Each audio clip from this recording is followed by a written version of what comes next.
What's up everyone, I am the one and only Sage, and considering I've covered what if Sanji faced off against King the Wildfire, I figured why not do the same thing but with Charlotte Katakuri instead. Both Katakuri and Sanji are similar type of fighters in the sense that both of their calling cards are their speed, but in very different ways. Just like with the King matchup, I'm sure the comments will be divided and go crazy, but just like last time, if you listen to understand, then it will all make sense in the end.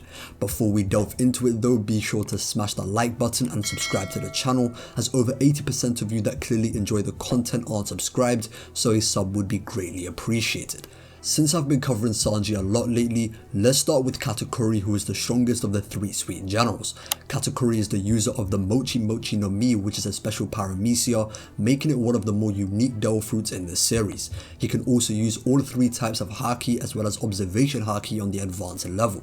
Observation Haki is a multifaceted type of Haki, but the aspect Katakuri advanced is the predictive ability, meaning he can actually see moments in the future. With his future sight, he can reform his body around attacks to make it seem as though he can't be touched, mimicking the trademark of a Logia.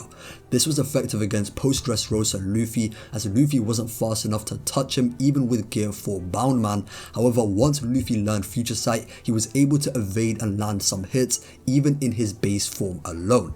Katakuri at top speed though is on the level of Whole Cake Island Snake Man, which is Luffy's fastest form of Gear 4. Katakuri is able to keep up with Snake Man's attacks and even dodge Luffy's fastest technique, the Black Mamba. Just to nip this idea in the bud, Whole Cake Island Snake Man is not as strong or as fast as the Snake Man that fights Kaido, who is coated in Conqueror's Haki. I hope this doesn't need to be explained any further. For Katakuri's attack power, he's comparable to Whole Cake Island Snake Man in this regard as well. Snake Man essentially trades the offensive power of Bound Man for extra speed, which can be seen in the loss of Luffy's muscle balloon arms. Just to highlight the difference even further, a Kongun, which is a basic Bound Man punch, was able to lift Katakuri off his feet and send him flying, whereas a Jet Calvin from Snake Man, although did send him flying, it wasn't able to take Katakuri off his feet. This says a lot, as a Jet Calvin is obviously much stronger than regular Snake Man punches that Katakuri was able to swap hands with.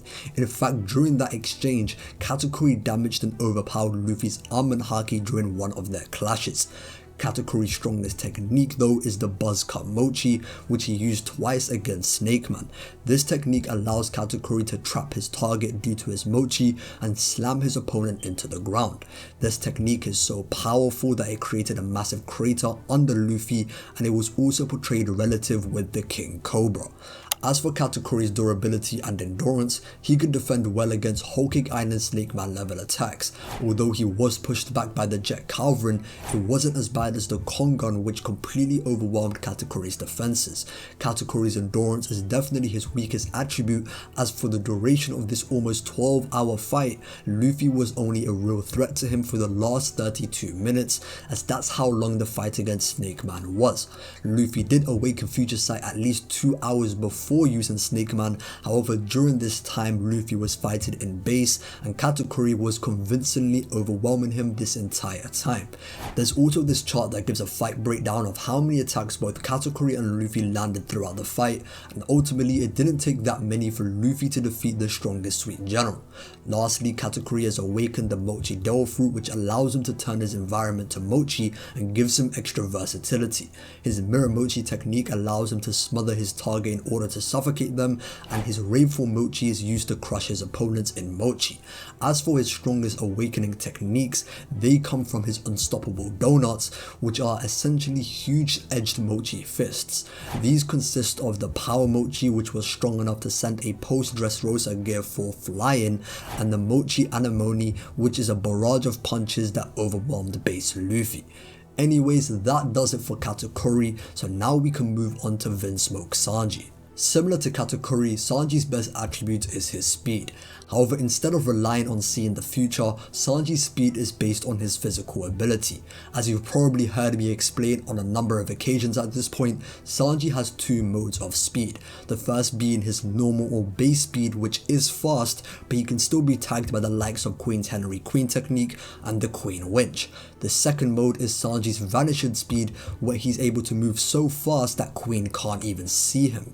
Some may say that Queen's observation haki is trash, however it was still good enough to at least perceive the likes of Marco, who was fast enough and strong enough to hold off both King and Queen temporarily. Sanji can reach these speeds in his base state, meaning he'd be even faster when using Diable and Ifrit Jambe techniques, as the stronger his kicks, the faster his skywalk becomes. The only downside is that Sanji's vanishing speed takes a pretty significant toll to his stamina if he continuously uses it, which he only did against Queen to counter Stealth Black. When I covered Sanji vs King, there were some people in the comments that pointed out how I never spoke about the speed of Ifrit Jambe without using vanishing speed. This was definitely a good question to ask, but the simple answer is that there's no feats to go off. Ifrit Jambe undoubtedly makes Sanji significantly faster, and even without vanishing speeds, Sanji could tag Queen with Diable Jambe, but this doesn't really give me a real scale of how fast Ifrit Jambe would be normally. Now with that cleared up, we can move on to Sanji's attack power, which is strong enough to deal lasting damage to Queen with Diable Jambe, let alone with the blue flames. Queen's toughness is his calling card, as he was able to casually endure a wind slash from King that sent pre-King of Hell Zoro flying.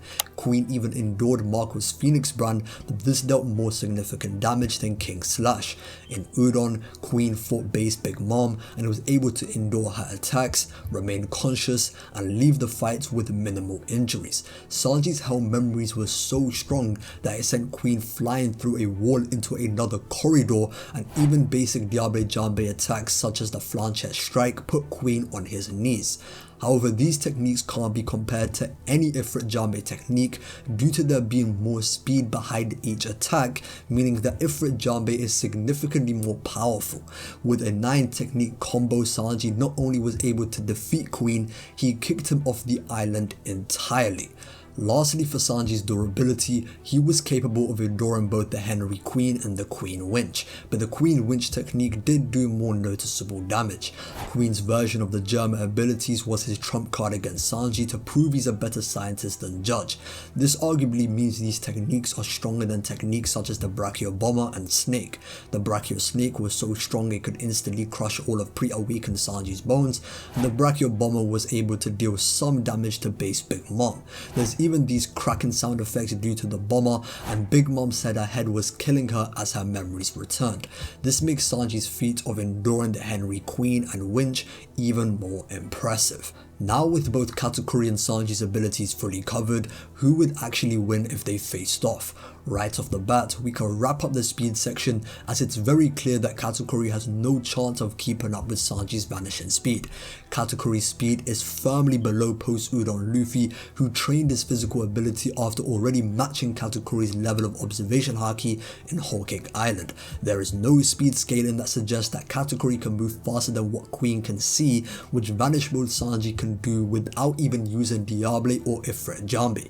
Anytime Sanji decides to use vanishing speed, it's an instant blitz, and there's nothing Katakuri can do to defend himself from it.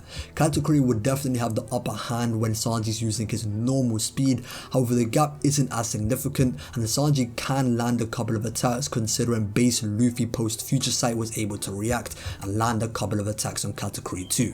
And to be honest, like I was saying earlier about the normal speed of Ifrit Jambe, low-key what I'm saying is probably downplay. Sanji would also be tough enough to withstand anything that Katakuri throws at him, as Sanji endures attacks that should at least be relative to the Brachio Bomber that can hurt base Big Mom. Not saying that Sanji would be completely unscathed by Katakuri's attacks, but he should be able to endure it pretty well.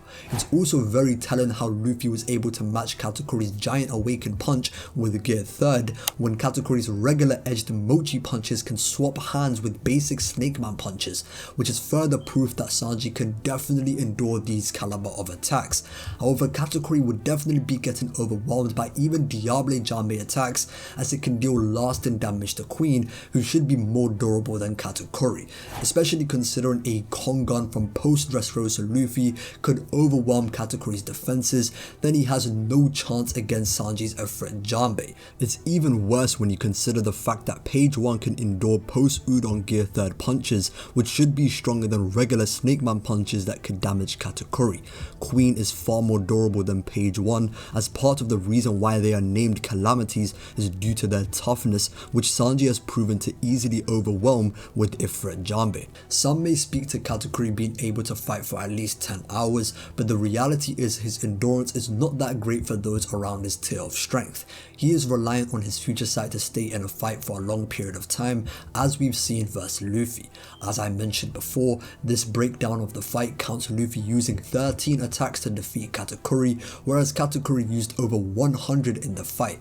Most of these Luffy attacks are Gear 4 Bound Man or Snake Man attacks, but even if we lowball Sanji's attack power to Whole Cake Island Snake Man, he would still have more power to tire out and take down Katakuri, and like I said, that is a lowball. Oh, and just in case someone mentions this, I don't care that Katakuri stabbed himself, you can cry about it in the comments.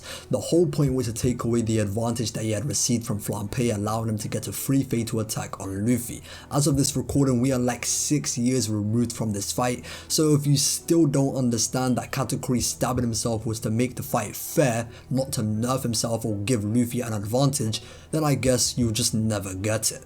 All in all, this is just a bad matchup for Katakuri altogether, as not only does Sanji have the basic stats over him, but he even has the elemental advantage. Katakuri's powers are candy, and we've seen Perospero's candy be affected by fire, which means depending on the level of heat, it could also affect Katakuri. This would be a problem if Katakuri ever tries to smother Sanji in Mochi like he did versus Luffy. Sanji could just dodge the attack, but for whatever reason he gets caught, he can melt his way out of the Mochi using Diable or Ifrit Jambe. The way I honestly see this fight going is Sanji using his vanishing speed to blitz and deal heavy damage with several Diable Jambe techniques.